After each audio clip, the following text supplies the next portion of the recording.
Hi guys, ito na finished product guys ng aking chow fan rice guys for lunch. Ayan.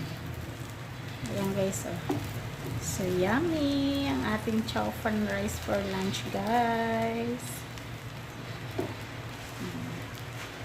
Chow fan rice for lunch.